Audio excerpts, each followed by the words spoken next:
Alright. That's the first 10 minutes. So, like I said, dealing with the first hand position, it's perfect for being able to move, right? You gotta be able to move your feet. It's perfect for timing, positioning, and leverage, but you have to be able to transition your feet if you're gonna use this, because that's basically what Tyson was doing, right? You gotta be able to come underneath, right? And that's all he was doing, right? Right? And it's great because it leads to less hand movement before you throw a strike. Because those are usually the most effective, right? Because there's no extra, you know what I mean? The more time you waste, that's why the first thing a boxing coach teaches you when they think they know what they're doing, because they really don't, is, well, don't waste any time, just go forward. I disagree with that in some aspects, okay? Because you do have to kind of rear back to get that power, right? So, it all depends on different formulas of teaching. There are aspects, right, of all these different philosophies that work and are applied.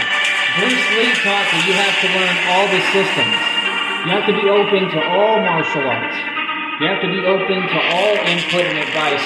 And what I do is I only take, just like in my life, I only take the things that are useful and that I need to learn. Okay? And the rest of it I dismiss it. Okay? And if I feel like something I've dismissed is relevant, I'll bring it forward in my mind to utilize it, right? So, you got this position, right?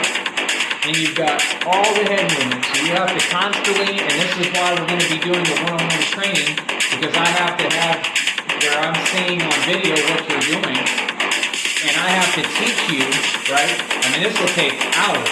I have to show you how to properly move, right? And how to do the footwork, right? Because the footwork is most important. Mike Tyson doesn't teach to stand up straight like all y'all say. Mike Tyson teaches to fight proper, which is how I fight, how real fighters fight. Now, you don't have to be that low. Martial artists are usually in a balance like this on the balls of your feet. That's what they're called, the balls of your feet. That's how every athlete moves. That's how I got trained to be a shortstop and why they wanted to recruit me to colleges when I was like 12, right? Because you have to know how to move on the balls of your feet. The balls of your feet are right in the center, okay? Not in the center, but a little more forward. Like if it was half of it, it'd be the front half. That's the balls of your feet. And that's what you move on so that you can pivot. The real martial artists fight like Michael Jai White. Like this, standing. And this front foot, your heel, will come up off the ground because any move that you make, you're going to have to pivot in if you want to do a kick. Right? Because you're going to actually lean back, right? And be able to throw that kick. Right? And then it enables you to do all the other kicks that are part of it. And like me, I try to develop my own kicks. Because like I said, MMA doesn't teach you what you need. You come up against somebody who really knows what they're doing, it ain't going to work, I guarantee you. Because you cannot throw an MMA kick at me. It's not possible. To throw a kick like this, with your legs like this, in a straight stance, and to think that a kick like this is going to work, is foolish. Because someone who knows 52 blocks and works on their strength, like I do, is easily going to block it. They can block it using their legs, and they can block it using their arm. All those head kicks that they do in MMA, that doesn't work with 52 blocks. It's impossible. They can claim they're as quick as they want. Their kick can be hard as hell. If you work on your strength, right? Because you have to understand, the strength training is all a part of this. That's why this is all like a multi-level course, right? Because every part is integrated into the fighting system.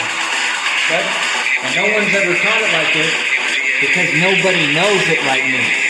Because they're not teaching what I'm teaching. This is my knowledge and the way that I put it all together. So, like I said, back to the hand positions, right? You have this one, which enables you to have pretty good, quick movement within the elbows, right? So you're able to block anything, right? So they come, you don't have to be here all the time. You're not going to cover your vision. You don't want them too close to your head because they'll hit the hand and it'll hit your head, right? So you can have them just like this, right? And then when they throw something, you're able to have all the blocks. Now this is how the blocks break down, right? See the same thing here with this part? This is universal. Block basically everything, right? Right? Come right there, protects this part. It saved my life before in exactly that fashion right here. Came up, had to protect this part of my neck, right? So this is the most important part, right? So you gotta understand, it breaks down like that, right? And then you're able to come back to this stance. So you're able to actually translate positions. Me, I'll switch up positions when I'm tired. So I'll go to different movements and everything, and you've seen me do it in videos and it works. Because there's different variations and different things that you can do. Now, one of the 5 variations from this position is to use them to extend and hit out, right? Or come forward with your head too, right? And it's an actual strike. That's what people don't get. You can actually do this, right? Okay?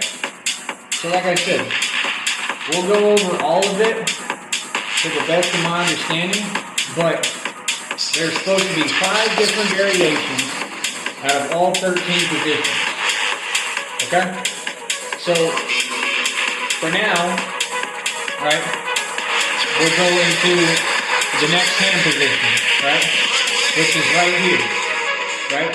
Now again, each hand position has different things. Number 1, you're able to come here, right?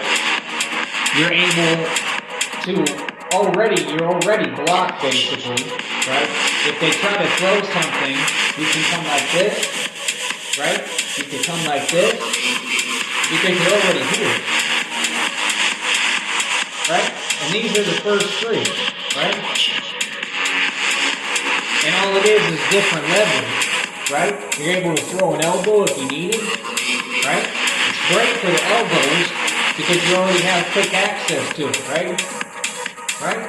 You're able to come here. I'm telling you, there's numerous options, and that's the problem is that usually when these fake coaches, okay, like Fake Life Coach Eli, when they teach their systems, talking about fighting systems, when they teach their fighting systems, they want to teach it to you in a uniform approach, like it's just one way, and that's not how it is. Just like with weight training. The way that you get bigger and stronger is not through extended movement. The way you get bigger and stronger is through inertia. Inertia means that you barely move. So it's the difference between doing a push-up fully extended and a push-up that literally is like that. The push-up that's like this will actually gain you more strength and muscle. But they won't teach you that because all the knowledge that's in these gyms and that's in these normal, regular civilians is incorrect and wrong. And I'm living proof of it. You see what I'm saying? I broke the world record for dumbbell curls at 90 pounds. I had set the world record. I curled 90-pound dumbbells. Curl. Now again, when you go into that, again, this is all connected. Don't think I'm getting off topic because I'm not. This is connected to everything that has to do with 52 blocks and what I'm teaching. When I curl, I don't curl. This is going to incorporate fitness too because you need it through.